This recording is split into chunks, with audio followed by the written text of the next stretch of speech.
In today's news, 21-year-old slapped with firearm charges. A tropical cyclone alert issued for the BVI, an NSC to explore mitigative crime fighting in new plan, and premier updates on COI implementation. Of yours, these and more stories when 24 News return. When you're in need of air conditioning, installation, repairs, or replacement services, Markinson Air Conditioning and Refrigeration has the professional technicians, equipment, parts, and ACs to get the job done right.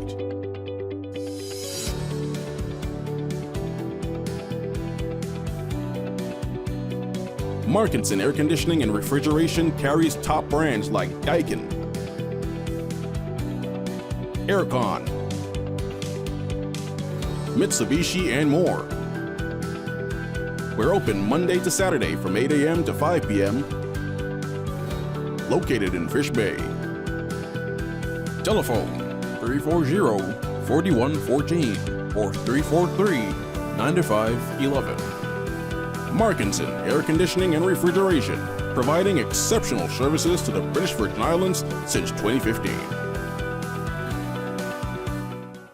Welcome viewers to the Wednesday, September 6th edition of 24 News. I am Kamal Haynes, bringing you the latest out of the British Virgin Islands. While leading today's news, we start with some news from the Royal Virgin Islands Police Force, where 21-year-old Kieron Hodge was arrested and charged after an operation by the Royal Virgin Islands Police Force on Sunday that led to the seizure of an AK-47 rifle and a quantity of ammunition. The police confirmed the charges in the media release on Wednesday, September 6th. But the release stated that the officers of the Criminal Investigations Department seized the rifle and ammunition from a home in Freebottom. Hodge, who resides in Purcell Estate, was the lone person arrested, and he was charged with 1 count of possession of a prohibited weapon and 2 counts of unlawful possession of explosives. Police said Hodge will remain in custody until his first appearance at the Magistrates Court. When speaking on the breakthrough, the Royal Virgin Islands Police Force said that it will continue to do its part in reducing the number of illegal firearms on the streets of the territory, warning that all persons found in possession will be arrested. In an appeal to the public, the police are asking residents to provide information on suspected persons or the locations where firearms are being hidden or imported. But they said, and I quote, "Persons can confidentially call the Crime Stoppers line 800-8477 or the overseas number at 1284-800-8477 with relevant information, or contact the Royal Virgin Islands Police Force Intelligence Unit at 368-9339.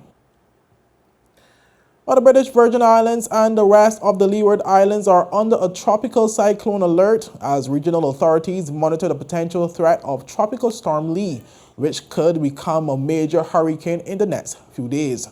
The Department of Disaster Management said that the Antigua and Barbuda Meteorological Services could issue a tropical storm or hurricane watch sometime Thursday.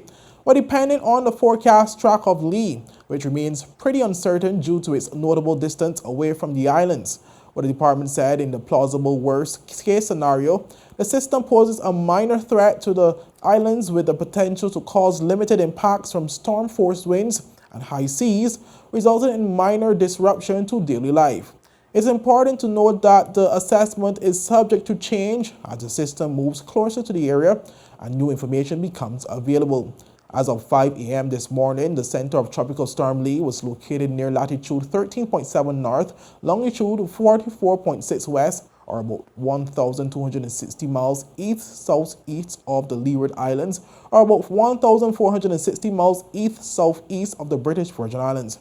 Well, the storm is moving northwest near 14 miles per hour, and this motion is expected to continue for the next few days with a slight reduction in forward speed. Maximum sustained winds have increased to near 65 miles per hour with higher gusts. Continued steady to rapid strengthening is forecast, and Lee is expected to become a hurricane later today and a major hurricane in a couple of days. Well, tropical storm force winds extend outward up to 80 miles per hour from the center. Residents are advised to stay alert and monitor the progress of Tropical Storm Lee closely. They are also urged to have their hurricane disaster plan prepared and ready in case of an emergency. Well, again, against the backdrop of outcry surrounding gun violence in the Virgin Islands, Premier Dr. The Honorable Natalia Wheatley has revealed the intention of the National Security Council to introduce non-traditional crime-fighting methods to bolster the existing efforts of local law enforcement to tackle the issue. According to the Premier, these new methods will be introduced as part of a national plan to address violence in the territory, which is currently in the draft stages. In explaining what it is meant by non-traditional crime-fighting methods, the Premier said that the intention is to take a strategic mitigative approach, particularly at the youth level, to deter would-be criminals. Madam Speaker, we just mean that, of course, we'll take strategies to reduce crime and violence with strategies such as education, youth programs, helping young persons find jobs, conflict resolution, reducing some of the causes which ultimately lead to crime. In addition to, of course, the more direct traditional approaches of that the police force would use and other law enforcement agencies would use in addressing crime. Mitigative crime fighting is an approach to law enforcement that focuses on addressing the root causes of crime and preventing it from occurring, rather than solely relying on the reactive measures such as arrests and prosecutions. It has been lauded globally as an approach that can also improve the trust and legitimacy of law enforcement with the communities they serve and foster a culture of respect for the law.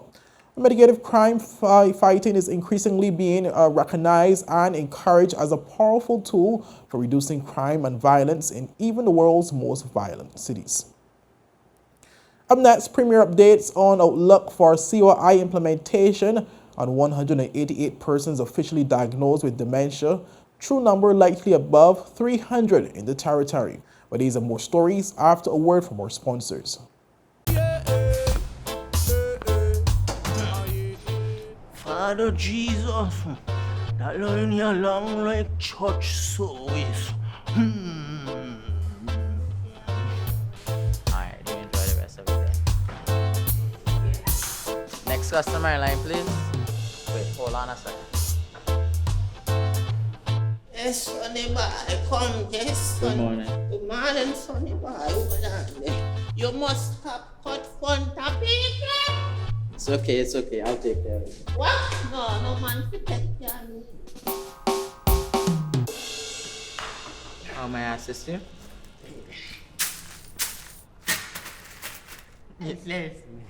You want top of power? You want top of power?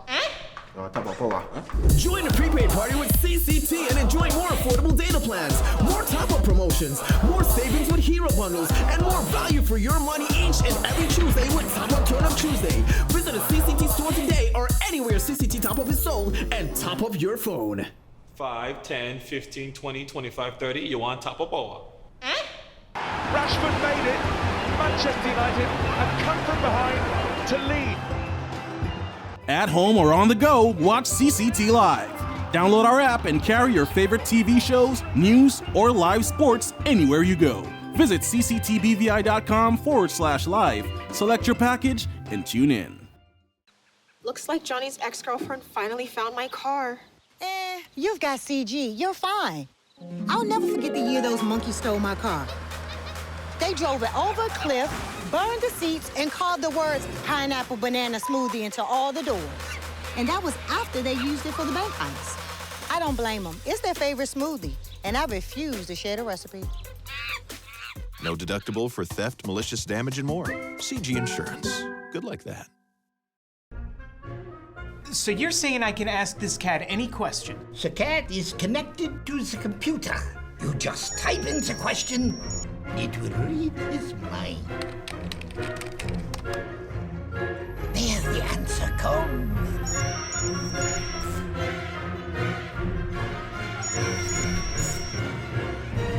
You're the man! I've been looking for this for weeks. Welcome back, viewers, and thank you so much for sticking with us. While recognizing the urgency of the process of implementing the reforms outlined in the framework for the implementation of the recommendations of the COI report and other reforms, Premier Dr. The Honorable Natalia Whitley underscored that such an intricate process ought not to be rushed to the point where there are skipped steps. At the time he spoke, the Premier was addressing the House of Assembly in response to a question posed by Leader of the Opposition, Honorable Ronnie Skelton, which challenged him to share his vision for the COI implementation and the difficulties in that process. The vision for COI implementation is a more transparent and efficient, accountable government that conducts public business and projects in a manner that is legal and effective. Fairness, justice, and equity are key impacts of reform. The public should be aware of what government is doing on its behalf and should be able to obtain information in a straightforward way that has been documented and publicized. Another part of the vision is that the government follows its own rules and has removed any rules that are cumbersome or unnecessary. The Premier went on to share his outlook for the implementation timeline, one that placed the completion of what he described as the easier of the reforms in the second quarter of 2024. He added that as such, time work on the more difficult implementations would be unabated. Well, he further described the 2-year timeline for the total completion of the reforms as disingenuous. By mid-2024, the government of the Virgin Islands should have reached a state in the reform process where the most easily accomplished reforms have been achieved and we are entrenched in the process of mid to long-term reform, understanding that the real work of reform is a 2 to 5 year process and real fruit takes time to be properly rooted in place, blossom and ripen. It is disingenuous to pretend that the long-lasting reform can be completed in 2 years. Entrenched results require time no matter how much effort and resources we try to assign to the reform work. When noting the burdensome nature of the implementation process, the Premier reflected on how it has impacted the daily functioning of the public service, whose workers have had to take on a balancing act due to the limited time and resources they have had to act within to meet deadlines. There's a balancing act to perform. Madam Speaker, with respect to the main difficulties in implementation, we have very limited time and very limited resources and expect to perform at a high level to achieve real change. In any project, these 3 variables must shift to accommodate each other, and COI implementation is no different. The resources required for reform are the same resources required for the day-to-day functioning of the public service. Public officers must daily choose which priority they focus on, since they cannot effectively do everything at the same time. It is either the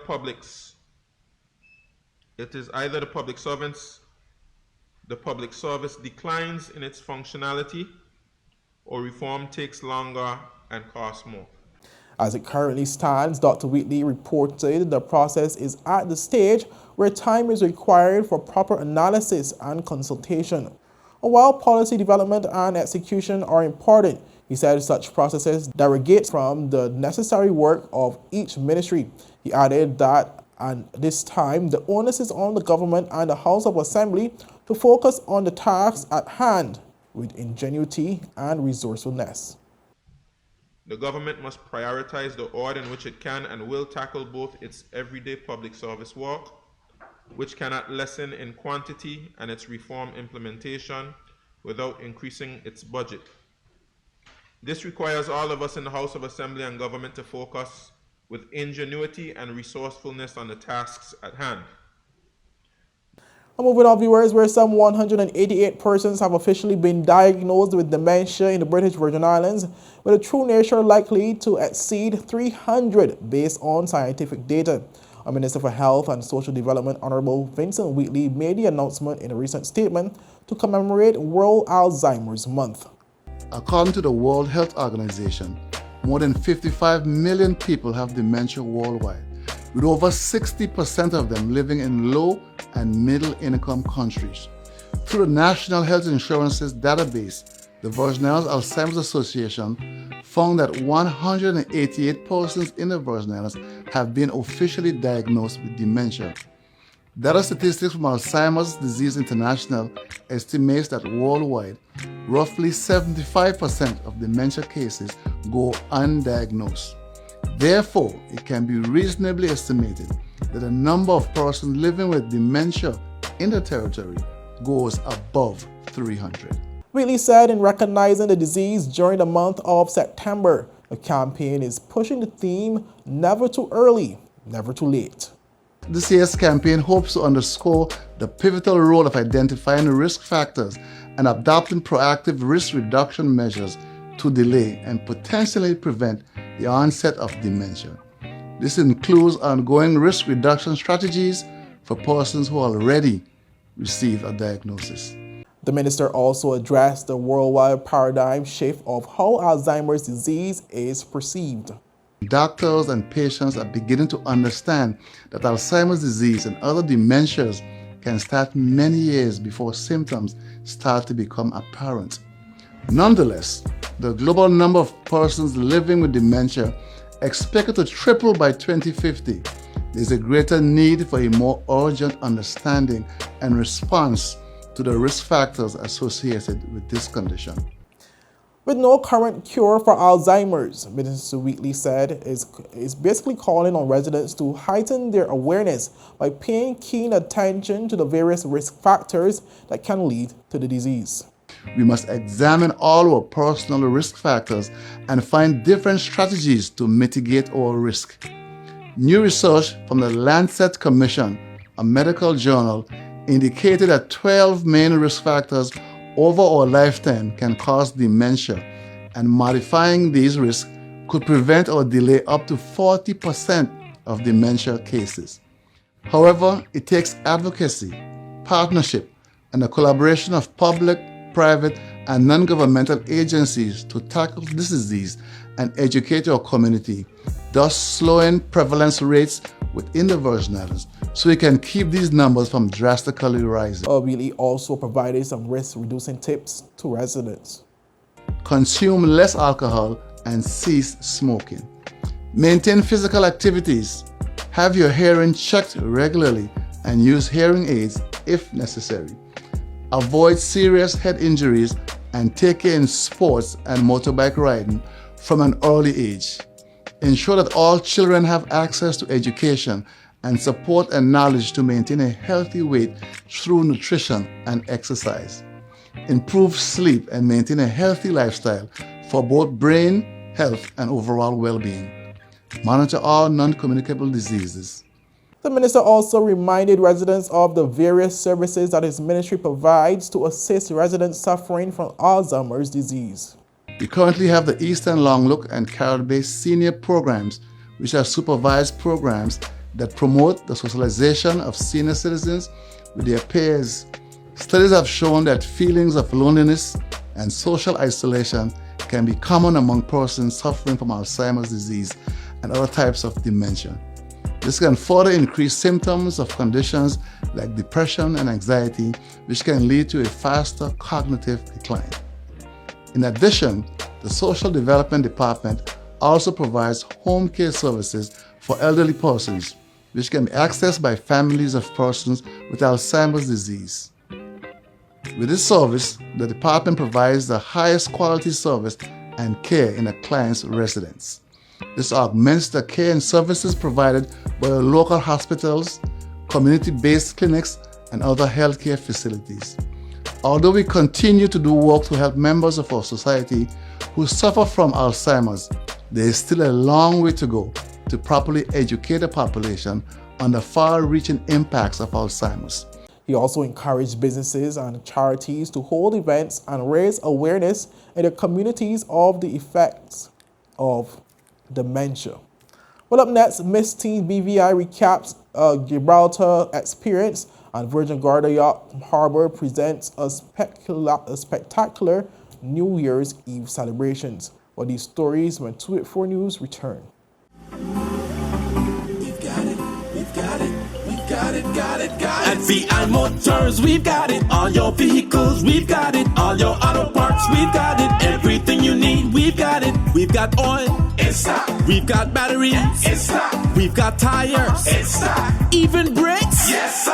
Yes! VI Motors, pioneering the automotive industry in the Virgin Islands since 1966 with leading brands like Toyota, Chevy, and Honda. We even do custom orders. We have all the top brands in automotive parts as well, so you know you're getting quality.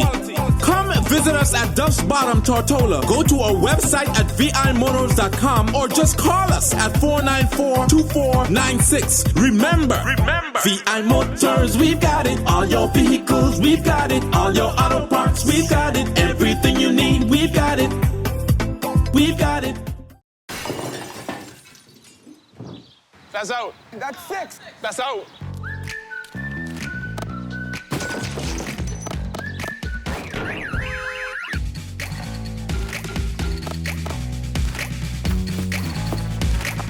With great service and fast claims response, we're like a home match that isn't played at your actual home. CG Insurance. Good like that. My turn. Oh, come on, guys. Looks like Johnny's ex-girlfriend finally found my car. You've got CG. You're fine. I'll never forget the year those monkeys stole my car. They drove it over a cliff, burned the seats, and carved the words pineapple banana smoothie into all the doors. And that was after they used it for the bank heist. I don't blame them. It's their favorite smoothie, and I refuse to share the recipe. No deductible for theft, malicious damage, and more. CG Insurance. Good like that. So you're saying I can ask this cat any question? The cat is connected to the computer. You just type in the question, it will read his mind. There the answer comes.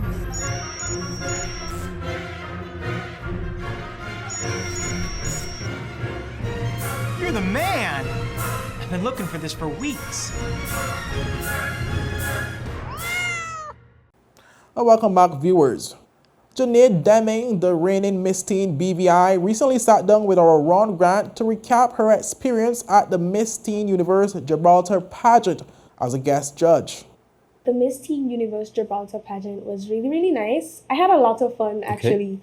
Seeing Gibraltar was amazing. Like, I never thought that being there would have been such a big experience for me, but I've learned so much. The girls are amazing, and I'm so happy that the winner has the chance to experience something that I did. Now, encompass that for us, of course, from beginning to end. What was it like observing the girls? What were their activities? What did it look like leading up to the pageant? It's pretty different from pageants here in the BBI.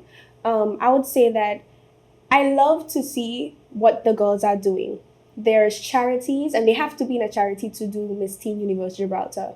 And the charities that I've learned being with around the girls, it inspired me a lot because these girls take time to actually care to the things that are happening in their community. And also just the pageant categories and the way that they function and the way that it's organized, it's way different from the way that they do it in the BBI. Okay, so give us an example of how different it is. I would say basically like stage organization, it was beautiful.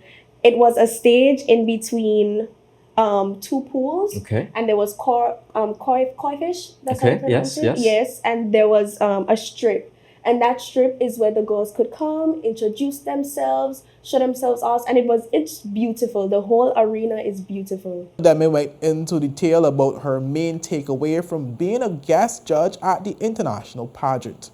It was so cool being on the other side of the table and seeing the girls coming in and how nervous they were. I was like, oh my gosh, that's literally how I was. You could relate, yeah. Yeah, and it was amazing to see that, okay, I am someone who went through this and I can relate to them so much. I even spoke to them. I told them, it's okay. We are having a conversation. Try to get your best aspects, your best attributes out. Let us know who you are and we could go from there. And it was amazing to see that I inspired others as well. Because when I was finished with the personal interview, which was my favorite, I got a chance to speak to some of the girls and they told me that, you know, I made them feel so comfortable within the interview. And it made me feel really good because I didn't really have that for my interview. It was judges and they were very stern. Some wasn't, some were. And I just had to put my best foot forward, whether I wanted to or not. But the fact that I could have had a chance to, help the girls express themselves fully, it was amazing. But the man who is expected to soon pass on the mantle to Miss Team BVI spoke about her reign and what she is most looking forward to. I had a lot of highlighting moments. But one thing I would like to cover is the fact that if I were to tell myself back in 2021, when my friends and everybody was encouraging me when the poster was sent out to do this, and early 2022, when I was being pushed and pushed and pushed to do it, I don't think me then would fathom all the things that I've done now. And I'm so grateful for everyone who has led me to do this. And this journey has been amazing, like literally amazing. I encourage all teens to be optimistic.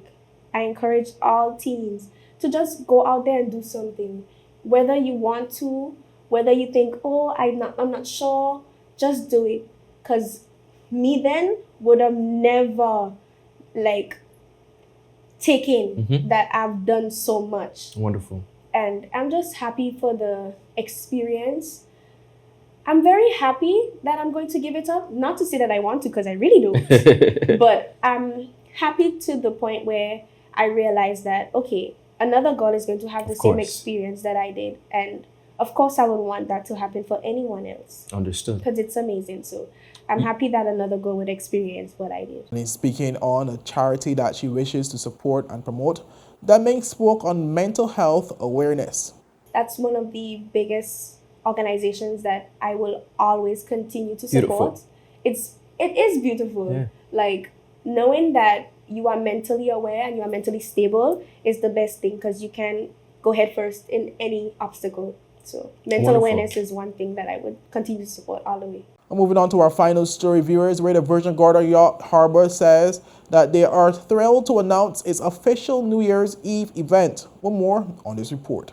On December 31st, 2023, the grounds of the Virgin Gorda Yacht Harbor will be transformed into a premier event space, bringing the best of the BVI to Spanish town Virgin Gorda. The event will feature a wide selection of entertainment, a vibrant marketplace showcasing an array of local vendors, offering delicious food, trendy apparel, and one-of-a-kind crafts and art pieces. In a quote, they said, "We are excited to host more for 2024 and bring together the diverse beauty of the British Virgin Islands in one vibrant celebration." Manager of Virgin Gorda Yacht Harbor, Alejandro Comasho. Virgin Gorda has a unique offering, he said, within the territory's tourism product, and we thought it was time to find a way to celebrate this and showcase our community, our culture, and our island to the world. The theme, More for 2024, seeks to provide more local entertainment opportunities for the community, more ways to showcase the arts and culture of the BVI, more ways to attract tourists to the BVI shores, and more ways for the community to gather and celebrate the diversity of the Virgin Islands. Entertainment will be at the heart of More for 2024.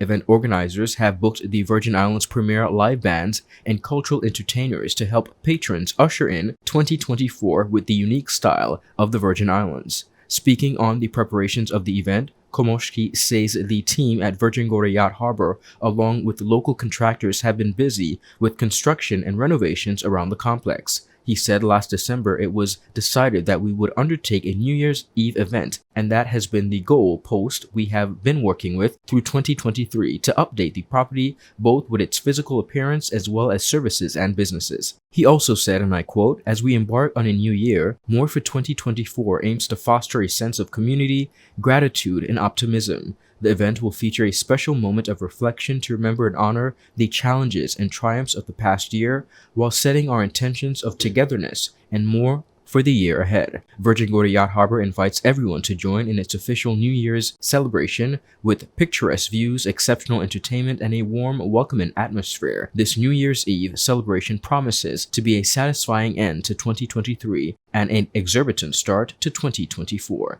For updates about the event, visit virgingordayachtharbour.events or follow Virgin Gorda Yacht Harbor on Facebook. Well, viewers, that's it for today's news roundup. Be sure to follow us for daily news updates at 284media.com and like us on Facebook at 284media and 284BVI on Instagram and Twitter. I'm Kamal Haynes, and I'll see you again tomorrow. Have a safe and enjoyable evening. Bye-bye.